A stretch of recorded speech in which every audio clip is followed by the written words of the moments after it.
नमस्कार, जय जोहार। क्या आप भी गवर्नमेंट एग्जाम्स की तैयारी करना चाहते हैं? क्या आप भी मेमोरी टेक्निक्स और ट्रिक्स के जरिए बहुत ही कम समय में स्मार्ट स्टडी करना चाहते हैं? क्या आप चाहते हैं कि सीजी व्यापम टॉपर आपको पढ़ाए? तो डाउनलोड करिए योगेंद्र साहू क्लासेस ऐप। यहाँ 10 से अधिक गवर्नमेंट एग्जाम्स क्रैक करने वाले और सीजी व्यापम टॉप करने वाले योगेंद्र सर सीजीपीएससी और सीजी व्यापम के अंतर्गत होने वाले सभी एग्जाम्स की तैयारी कराएं। तो डाउनलोड करिए Yogendra Sahu classes app to be the best, learn from the best.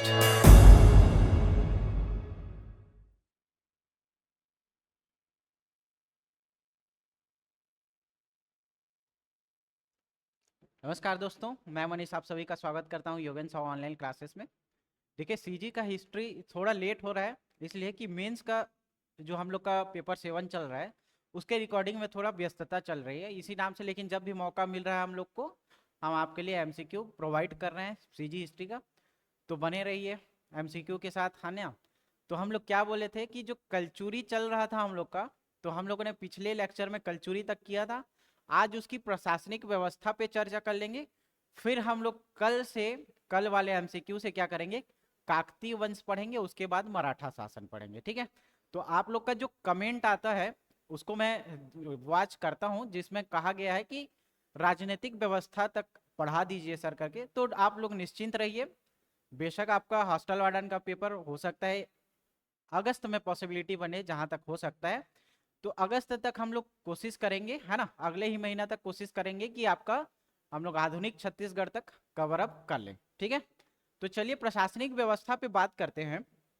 तो प्रशासनिक व्यवस्था में आप लोगों ने देखा होगा कि जो सुचारू रूप से उनका शासन चलाने के लिए कौन, कलचुरी, वो क्या करते हैं, ग्रामीण स्तर से लेकर के राष्ट्र स्तर तक। भाई उस टाइम तो जो राज्य था उसको राष्ट्र कहा जाता था, है ना।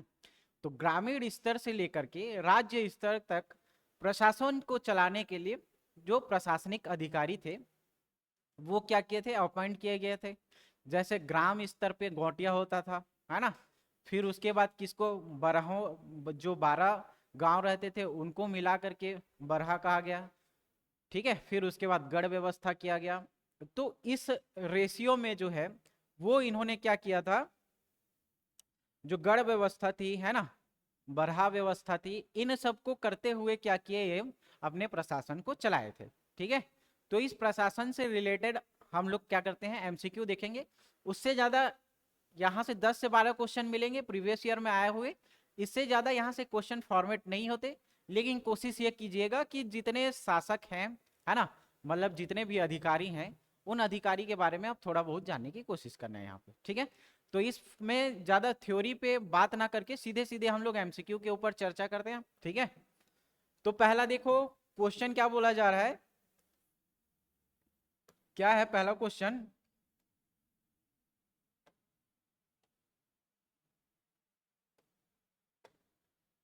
क्या बोला जा रहा है कि निम्नलिखित में से कौन सा कथन सही है। क्या बोला है, कौन सा कथन सही है बोल रहा है। देखो कौन सा कथन सही है बोला जा रहा है।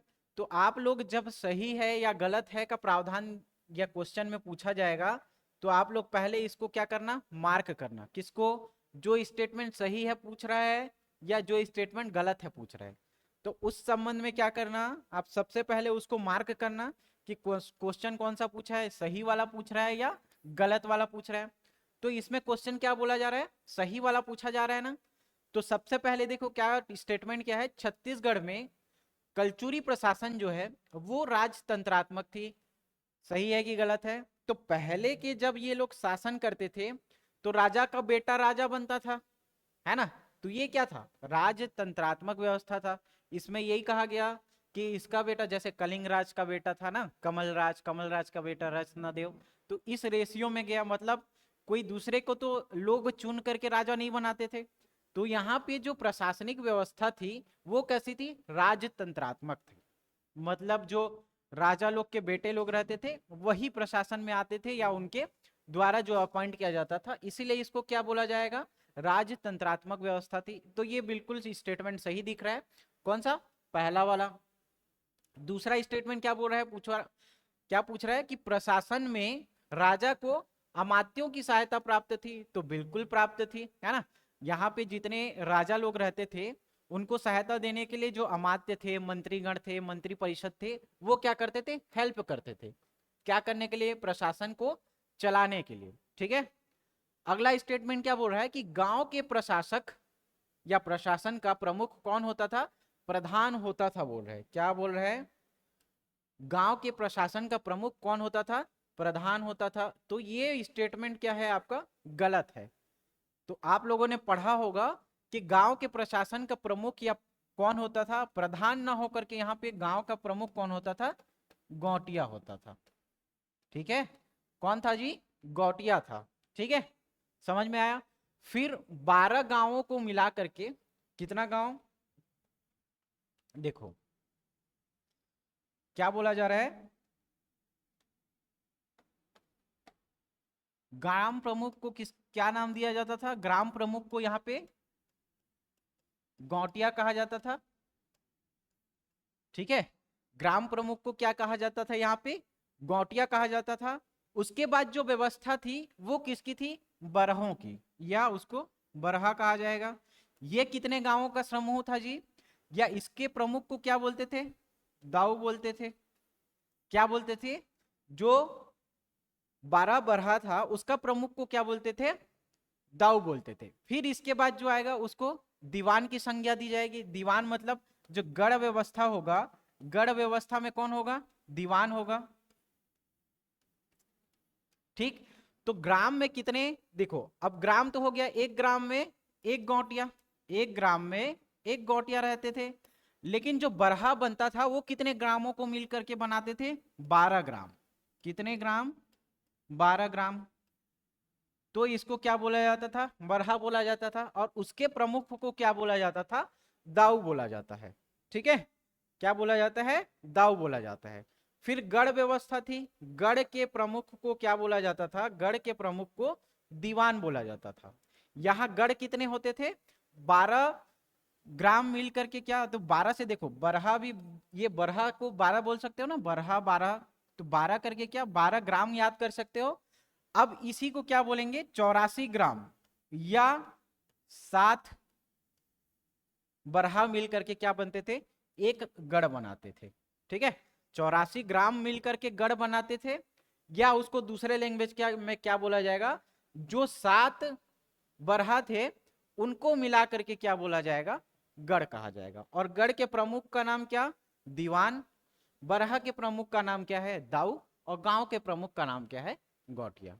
तो इसके पीछे बस इतना कहानी है ना। फिर इसके बाद मंडल के अधिकारी को मंडलाधिपति बोलेंगे, उसके बाद महामंडलेश्वर आएगा, है ना। तो आप ये 3 सिनारियो याद रखे रहना जी। क्लियर, ये समझ में आया। एक क्या, ग्राम के प्रमुख को गौटिया, बरहा के प्रमुख को दाऊ, और गढ़ के प्रमुख को क्या कहा जाएगा, दीवान कहा जाएगा। और इसमें प्रावधान क्या है कि जो 12 बरहा है वो मिलकर के क्या बनाएंगे, 12 ग्राम मिलकर के क्या बनाएंगे, बरहा बनाएंगे। तो नाम से ही क्लियर है, 12 बरहा करके 12 बरहा। ठीक है, तो 12 ग्राम मिलकर के बरहा बनाएंगे।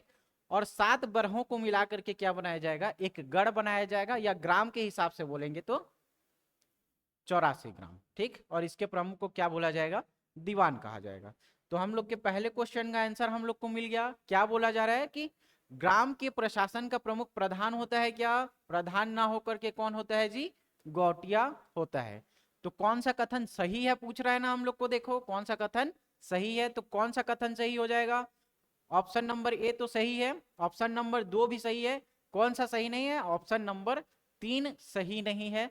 तो जहां पे स्टेटमेंट 1 और 2 है वो क्या हो जाएगा, सही हो जाएगा। कहां पे है स्टेटमेंट 1 और 2, स्टेटमेंट 1 और 2 कहां पे सही है, ऑप्शन नंबर बी सही हो जाएगा। ठीक है, ऑप्शन नंबर क्या हो जाएगा जी, ऑप्शन नंबर बी सही हो जाएगा। क्लियर, समझ में आया। ठीक है, क्लियर हुआ ना जी। तो क्या सही होगा, 1 और 2 सही होगा। ठीक, आगे बढ़े, चलो अगला क्वेश्चन देखो क्या बोल रहा है, निम्नलिखित कथन को पढ़िए। ठीक है, देखो कथन को पढ़ो, स्टेटमेंट को पढ़ो। क्या बोल रहा है कि छत्तीसगढ़ में कलचुरी प्रशासन व्यवस्था राजतंत्र पर आधारित था, क्या बिल्कुल सही है ना, पढ़े थे अभी। राजा की सहायता के लिए अमात्य या मंत्री होते थे, ये भी सही है। ऊपर का दोनों स्टेटमेंट हम लोगों ने देखा था, दोनों सही है ना, एक और दो दोनों सही दिख रहा है। संपूर्ण कलचुरी राज्य जो है वो गढ़ों में विभाजित था। गढ़ों में विभाजित था क्या, याद करो, गढ़ों में विभाजित कर रहे थे। और गढ़ व्यवस्था देखे थे हम लोगों ने, तो गढ़ व्यवस्था देखा, उसमें क्या था देखो, याद करो कि जो गढ़ व्यवस्था था उसको हम लोग क्या बोल रहे थे, गढ़ का दीवान और 84 ग्राम मिल रहे थे, या क्या बोल रहे थे, 7 बरहों या 7 बरहा को मिल करके क्या बन रहे थे, गढ़ बन रहा था। ठीक है, तो गढ़ व्यवस्था में विभाजित था, ये बिल्कुल सही है। ठीक है, तो एक सही दिख रहा है, दो भी सही दिख रहा है और तीन भी सही दिख रहा है। किसी ऑप्शन में है क्या, एक, दो और तीन, तीनों दिखना चाहिए भाई। कहाँ पे है देखो, ऑप्शन नंबर ए पे देखो क्या दिख रहा है, एक भी है, दो भी है और तीन भी है। तो ऑप्शन नंबर ए क्या हो जाएगा, सही हो जाएगा। ऑप्शन नंबर ए क्या होगा, सही होगा जाएगा। ठीक है, तो कौन कौन सा सही होगा, एक, दो और तीन, तीनों सही हो जाएगा। ठीक है, राजतंत्रात्मक आधारित थी ये व्यवस्था, बिल्कुल सही है। दूसरा क्या बोल रहा है, अमात्य उसकी सहायता करते थे, ये भी सही है। और तीसरा जो है वो आपका गढ़ व्यवस्था था, ये भी सही है। तो तीनों ऑप्शन सही दिख रहा है हम लोग को, तो मतलब एक, दो और तीन तीनों सही है। ठीक, आप देखो तीसरा क्या बोल रहे हैं कि निम्नलिखित कथनों को पढ़िए। ठीक है, और इसमें से सही उत्तर को हम लोग को छांटना है। कौन सा उत्तर छांटना है हम लोग को, सही उत्तर छांटना है।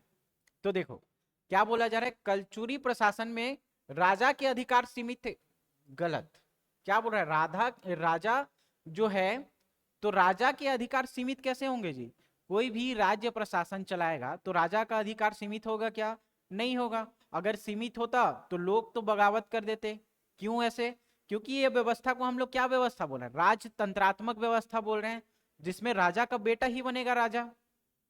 क्लियर, लेकिन क्या यहां अगर उसके अधिकार को सीमित कर दिया जाएगा तो बोलेंगे कि राजा के बेटा को ना बना करके कोई भी और किसी योग्य व्यक्ति को क्या बनाया जाएगा, राजा बनाया जाएगा। तो ये व्यवस्था समझ में आया। तो ये इसका कहने का मतलब है, इसके अधिकार को सीमित करेंगे तो कहां से राज चला पाएंगे, तो ये स्टेटमेंट गलत दिख रहा है। दूसरा स्टेटमेंट देखो क्या बोला जा रहा है कि प्रशासन के विभाग का दायित्व अमात्य मंडल के सदस्यों पर होता था, बिल्कुल होता था, यहाँ पे अमात्य रहते थे, है ना। और राज्य गढ़ों में विभाजित था तथा प्रत्येक गढ़ में कितना, 84 ग्राम होते थे, या क्या होते थे, 7 बरहा होते थे। 84 ग्राम होते थे या 7 बरहा होते थे, ये हम लोगों ने पढ़ा था। तो देखो कौन सा गलत है जी, ऑप्शन नंबर ए गलत दिख रहा है। ऑप्शन नंबर ए क्या दिख रहा है, गलत दिख रहा है। 2 और 3 सही दिख रहा है जी, 2 और 3 सही दिख रहा है। कौन से ऑप्शन में है, ऑप्शन नंबर सी। तो इसका राइट आंसर क्या हो जाएगा, ऑप्शन नंबर सी हो जाएगा। 2 और 3 जो है वो सही हो जाएंगे। ठीक है, समझ में आया। अगला क्वेश्चन देखेंगे यहाँ। अब देखो छत्तीसगढ़ के कलचुरी राजा के प्रमुख लगान अधिकारी का जो पद नाम है, क्या पूछ रहा है, लगान अधिकारी का जो था वो पद नाम क्या था। तो जब आप लगान अधिकारी के बारे में समझोगे तो लगान अधिकारी क्या करता था, कर जो है वो वसूलने का कार्य किया जाता था। ठीक है, क्या करता था, कर वसूलने का कार्य किया जाता था। कर कैसे वसूलते थे, देखो ये कौन सा क्वेश्चन में आया है, 2017 के पीएससी में पूछा हुआ क्वेश्चन है, कौन सा। और यहां से खूब क्वेश्चन बनते थे, किसके, जो लगान अधिकारी है उसके नाम से यहां पे क्वेश्चन पूछा जाता था। ठीक है, तो जो कर अधिकारी है या लगान अधिकारी है उसको क्या बोला जाता था, महाप्रमात बोला जाता था। ये क्या करता था कि लगान का निर्धारण सोल्लिक के या कर संग्रहण अधिकारी एक रखता था, सोल्लिक। ठीक है, और एक क्या, जो कर व्यवस्था थी उसको लगाया जाता था। लेकिन उसको अधिकारी का नाम या उसके पद नाम के बारे में पूछा जाए तो आप क्या आंसर दोगे, महाप्रमात बोलोगे। ठीक है, तो लगान अधिकारी क्या बोलेंगे, महाप्रमात। ठीक, लगान अधिकारी का नाम क्या रहेगा, महाप्रमात रहेगा। तो इसका ऑप्शन नंबर कौन सा हो जाएगा, ऑप्शन नंबर सी सही हो जाएगा। ठीक है, ऑप्शन नंबर सी सही हो जाएगा। अब देखो पांचवा क्वेश्चन क्या बोला है, सुमेलित कीजिए, सही जोड़ी बनाना है। अब सही जोड़ी बनाना है तो आप एक चीज याद रखना, देखो आप इसमें से सब नाम नहीं जान रहे हो तो एक रफली आइडिया के जरिए भी आप क्या कर सकते हो, इसको बना सकते हो। देखो डांडिक बोल रहा है ना, तो ये क्या करेगा, दंड देने का कार्य करेगा, या क्या करेगा, दंड देने का कार्य ही करेगा। महासंधि विग्राहक, अगर महासंधि करना है तो किससे करेंगे जी, महासंधि हमेशा विदेशों से किया जाता है। किससे किया जाता है, विदेशों से किया जाता है। तो ये दो ऑप्शन तो आपको देखने में आ गया, एकदम सिंपल सी चीज है। महाधर्म कार्णिक के बारे में पूछा जाएगा तो ये धर्म वाला कार्य करेगा। महाधर्म कार्णिक क्या करेगा, धर्म वाला कार्य करेगा। तो कहीं पे धर्म विभाग है क्या, देखो सी का धर्म विभाग ऑप्शन नंबर आई भी, ठीक है। तो सी का है क्या, आई भी, पहला चीज क्लियर है, ठीक है। अब देखो दांडिक क्या करेगा, न्याय करेगा जी, दंड देने का, दंडिक क्या कर रहा है, न्याय देने का कार्य कर रहा है। तो ऑप्शन नंबर ए हो जाएगा, है ना। बी का क्या देखे हम लोग, ऑप्शन नंबर एक देखे, और धर्म वाला क्या देखे, सी का आई भी देखे, सी का क्या देखे, आई भी देखे। और एक देखो महासंधि विग्रहित बोल रहा है ना, तो ये महासंधि किससे करेगा, हमेशा विदेशी विभाग से करेगा, विदेशों से करेगा। तो मतलब डी का क्या हो जाएगा, डी का 3 हो जाएगा। कहीं पे दिख रहा है क्या, ये ऑप्शन कहीं पे मैच हो रहा है, देखो क्या बोल रहे हैं, ऑप्शन नंबर बी का 2, बी का 2 तो नहीं आएगा, काटो इसको। बी का 1, हाँ ये ऑप्शन आना चाहिए, ऑप्शन में इसको रखे रहो, ठीक है। ऑप्शन नंबर बी दिख रहा है, फिर बी का आई भी दिख रहा है, गलत है ये, है ना। बी का 3 दिख रहा है, ये भी गलत है। अब इससे मैच करने की कोशिश करो, ऑप्शन नंबर बी बचा। बी का 1 तो बिल्कुल सही दिख रहा है। सी का क्या दिख रहा है, देखो सी का आई भी, सी का आई भी है क्या, सी का आई भी है बिल्कुल। डी का 3 दिख रहा है क्या, डी का 3 दिख रहा है। तो ऑप्शन नंबर आपको फाइनली क्या मिला, ये एलिमिनेशन थ्योरी है जी। आप इसमें से तीनों से किसी एक को भी आप जान लोगे तो कहीं ना कहीं आपको आंसर मिल जाएगा। और ये उतना कठिन क्वेश्चन भी नहीं है, जैसा नाम दिख रहा है वो उसी विभाग को क्या करेगा, कार्यरत रहेगा। जैसे यहाँ पे देखो क्या बोले हम लोगों ने, धर्म वाला देखा, तो ऑप्शन नंबर सी से ही आप मैच कर सकते हो। धर्म वाला बोल रहे हैं तो धार्मिक विभाग को, सी का आई भी कहीं पे है क्या, सी का आई भी देखो एक ही जगह दिख रहा है। तो ऑप्शन नंबर क्या हो जाएगा, ऑप्शन नंबर बी हो जाएगा जी।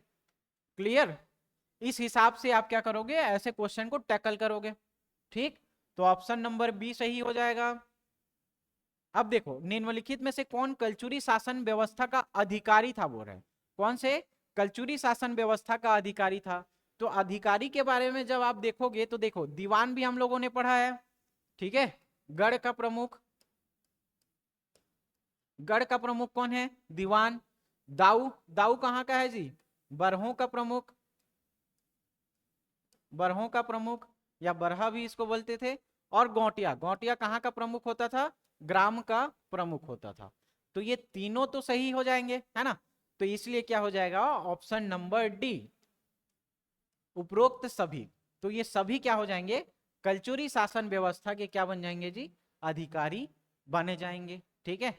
तो ऑप्शन नंबर क्या हो जाएगा, डी हो जाएगा। स्थानीय प्रशासन हेतु पंचकुल संस्था जो है किस शासकों ने बनाई थी। पंचकुल संस्था क्या होती थी, ग्रामीण अंचलों में एक संस्था होती थी जो न्याय करने का कार्य करती थी, जिसमें कितने सदस्य होते थे, 5 से 10 सदस्य। कितने सदस्य होते थे, 5 से 10 सदस्य होते थे। इसीलिए इसका नाम क्या रखा गया, पंचकुल रखा गया। इसीलिए इसका नाम क्या रखा गया, पंचकुल रखा गया, पंचकुल संस्था रखा गया। क्यों, क्योंकि इसमें 5 से 10 सदस्य होते थे जो क्या करते थे, और इनके जो होते थे प्रमुख को क्या कहा जाता था, यहाँ पे महत्तम कहा जाता था। इसके जो प्रमुख होते थे, इसके जो प्रमुख होते थे इसको क्या बोला जाता था, महत्तम बोला जाता था, ठीक है।